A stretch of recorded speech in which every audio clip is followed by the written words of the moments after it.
नमस्कार दोस्तों। आज बात करेंगे एक बहुत ही इम्पोर्टेंट टॉपिक पर और ये टॉपिक इन दिनों बहुत ज़्यादा चर्चा में है। तो टॉपिक ये है कि क्या भारत पाकिस्तान युद्ध ट्रंप ने परमाणु हमले के डर से रुकवाया है या सीज फायर करवाया है। देखिए, इन दिनों लगातार इस बात पे चर्चा चल रही है कि आखिर अचानक से भारत पाकिस्तान के बीच में सीज फायर हो गया, जबकि भारत बहुत बढ़िया बढ़त हासिल कर रहा था, ऑपरेशन सिंदूर बहुत तीव्र गति से चल रहा था। तो फिर ऐसी क्या बात हुई जिसकी वजह से ये एकदम से सीज फायर किया गया, और बहुत सारे प्रश्न हैं जिनके उत्तर अभी तक नहीं मिल रहे हैं। तो देखिए, अगर हम इन सारी चीजों को समझने की कोशिश करें तो एक जो कल ट्रंप ने ट्वीट किया था, उस ट्वीट में काफी कुछ चीजें मतलब जिसको हम कहें तो क्लियर होती हैं अगर हम इसे गहराई से समझने की कोशिश करें। तो देखिए, जो कल ट्रंप ने ट्वीट किया है उसके मैं 3 प्रमुख पार्ट पे डिस्कस करना चाहूंगा। पहला जो पार्ट है जो ट्रंप ने ट्वीट किया है, हम पहले उसे समझते हैं फिर विश्लेषण करते हैं। तो वो था, it was time to stop the current aggression that could lead to the death and destruction of so many and much millions of good and innocent people could have died। अगर हम इसको समझने की कोशिश करें तो ट्रंप ये कह रहे हैं कि भैया, ये युद्ध रोकने का समय आ गया है, क्योंकि इसकी वजह से नहीं तो भविष्य में आने वाले समय में लाखों व्यक्ति मारे जा सकते हैं। तो अब इसका क्या अर्थ है? लाखों व्यक्ति कब मारे जा सकते हैं, कैसे मारे जा सकते हैं? अगर हम भारत पाकिस्तान युद्ध की बात करें तो चाहे 65 का युद्ध हो, 71 का युद्ध हो, कारगिल युद्ध हो, इनमें अगर हम कुल मिला के नागरिक और सैनिकों की बात करें तो कुछ हजारों में ही दोनों देशों के कुल मिला के सैनिक और नागरिक मारे गए। तो फिर लाखों कैसे मारे जा सकते हैं? इसका अर्थ है लाखों तभी मारे जा सकते हैं, लाखों व्यक्ति, अगर कोई किसी तरह का परमाणु युद्ध हो, तभी ऐसा संभव होगा। और इसको अगर हम कल की जो प्रेस कॉन्फ्रेंस है जो एयरफोर्स और हमारी सेना के अधिकारियों ने की है, उसमें भी साफ तौर पे कहा गया कि 8 से 11 स्थानों पर विशेष तौर पे एयरफोर्स बेस डिस्ट्रॉय किए गए पाकिस्तान में, और उसमें भी 2 जो एयरफोर्स हैं वो इम्पोर्टेंट है। एक है जो नूर खान बेस है, और दूसरा है किराना हिल्स।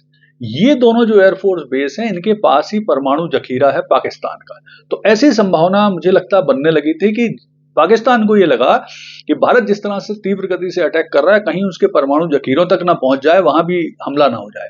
तो ऐसी स्थिति में शायद वो अमेरिका तक पहुंचे, और बीच में कुछ ऐसी खबरें आ रही थी कि पाकिस्तान की जो न्यूक्लियर कमांड है उसकी मीटिंग होने वाली है। हालांकि बाद में उनके रक्षा मंत्री ने बोला कि वो मीटिंग नहीं हुई, लेकिन ये संभावना बनने लगी थी। हो सकता है इसके बाद फिर पाकिस्तान पहुंचा हो ट्रंप के पास, अमेरिका के पास, कि अब तो भारत बहुत ज्यादा एग्रेशन कर रहा है और हमारे परमाणु हथियारों तक पहुंच गया है, तो हम भी परमाणु हथियार यूज कर सकते हैं अगर ऐसी कोई स्थिति आई। मुझे लगता है ऐसी कोई संभावना बन सकती है, बन रही होगी। तभी ट्रंप अचानक से एक्टिव हुए और फिर पूरी स्थिति बदलने की कोशिश हुई।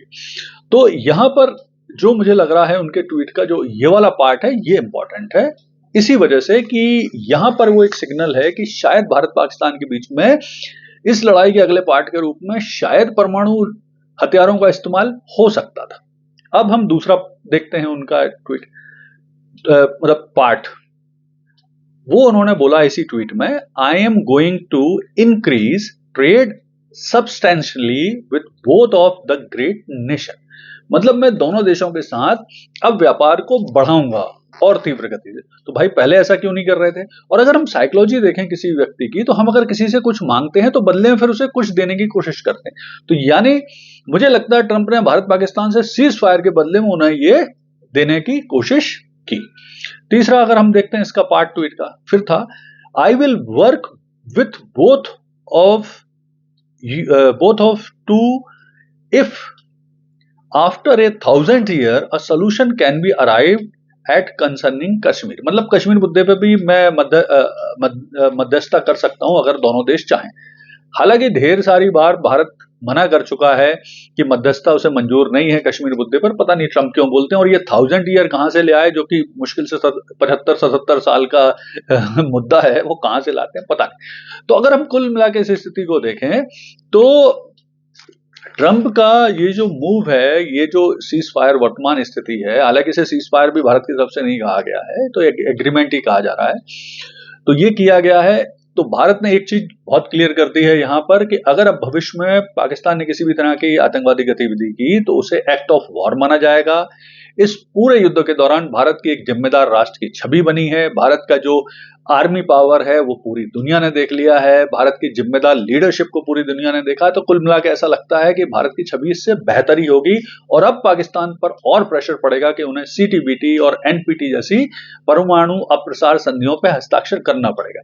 यानी कुल मिलाकर अगर हम स्थिति को देखें तो भारत इसमें विजेता बन के उभरा है, अच्छी स्थिति बनी है और भारत को निश्चित तौर पर, जैसा कि अर्थशास्त्री कह रहे हैं अमेरिका के, कि अमेरिका से एक स्वीट ट्रेड डील मिल सकती है। धन्यवाद।